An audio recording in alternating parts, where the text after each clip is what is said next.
Man, what's up? It's your boy Zeb back with another bang in this video. Shakur Stevenson breaks up with Eddie Hearn. Let's get it. Um, this is real breaking news, shocking news. We knew Shakur Stevenson and Eddie Hearn had a two-fight deal. We didn't know who he was going to fight, but we know he got Zepeda. But turns out, he had a contract clause that he opted out of for the second fight. So I'm about to read to y'all all the specifics about this and what really happened. He says, this Dan Raphael report, he says, in reporting on the July 12th card with Shakur Zepeda, a source with knowledge of specifics told me Shakur split from Matchroom. James Prince, his manager, has hired Lou DiBella as his promoter for the event to handle things on their behalf. He said Shakur had a two-fight deal with Matchroom, did one apparently. Either side could opt out after the first. So they had a two-fight deal in the contract, but there was an opt-out deal after the first fight for Shakur, and I guess he took that decision and opted out. Um, and they said it worked out very well for Shakur. He gets a mid seven-figure payday.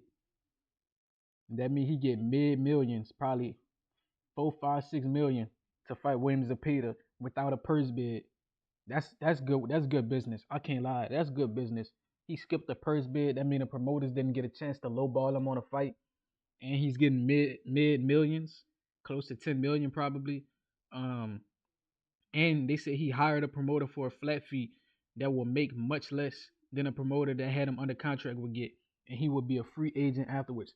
So man, Shakur just made a brilliant business move. This was I give it a 9.9 out of 10 in terms of business move. It was brilliant. Not only did he choose to opt out of his second fight with Eddie Hearn, but because he opted out allegedly, he got to skip the purse bid, which means he got even more money because purse bids they could lowball you.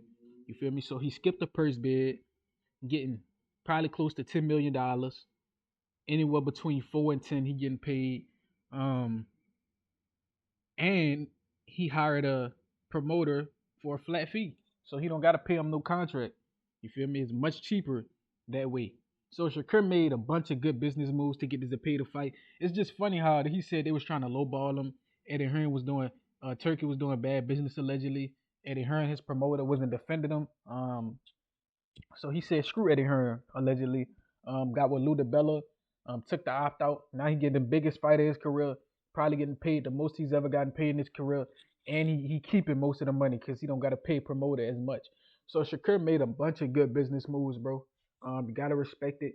I guess he learned his lesson, right? Devin Haney offered him 25%. He said no. He probably could have did this for Devin Haney. Who knows? He could have got out that top rank deal, got a flat fee on the promoter, and would have took that deal with Devin. But it looked like he learned it from all the failed negotiations. It looks like Shakur is finally learning how to handle the business of boxing, and I respect it. We know he's great in the ring. He got a 20 something plus minus. He's the hardest boxer in boxing to hit, right? He's the hardest boxer statistically. He's the best defensive fighter in boxing, point blank. Period. No debate. Um, and as much as you hate him, you can't deny that he's defensively amazing. It's hard to hit him. Zepeda throws the most punches in boxing, or he's up there, top two, I believe. So we got the best defensive fighter in boxing versus one of the highest volume punches in boxing. Think about that in your head. That's gonna make an exciting match. We know Zepeda gonna throw a bunch of punches, and we're gonna see if Shakur can stop him, or Shakur can counter and hurt him. I don't think Shakur gonna be able to beat Zepeda by just trying. I think he's gonna have to counter him and hurt him. But Shakur said he wanted this fight. He's extremely confident in himself, so he must see something we don't, right? Maybe he's planning on staying on the line and countering Zepeda all day. Who knows? Zepeda not the most fundamentally sound himself. He just won't get on the line and throw a bunch of punches. His defense is his offense. He's trying to overwhelm you with offense so you can't punch back. But a good boxer understands, look, he's throwing volume punches. He's not throwing hard punches. I'm going to stay on his line, make him miss, and make him pay. That's what a smart counterpuncher would do, right? That's what Bud did to Errol Spence.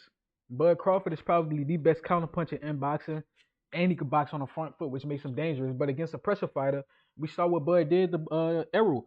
Every time Errol tried to initiate, Bud would interrupt. Every time Errol tried to get off the line, Bud would chase him. So we know Shakur trained with Bud. He close with Bud. I wonder if that's the approach he's going to take versus Zepeda. Is he going to interrupt Zepeda with 2-1s? Right? Is he going to chase Zepeda off the line when Zepeda tries to run? That has yet to be seen. So you really got to understand boxing to understand these concepts. And I think that it's going to be a beautiful fight. I can't wait. I cannot wait. Let me know what y'all think. Like, comment, subscribe, and share this. Till next time.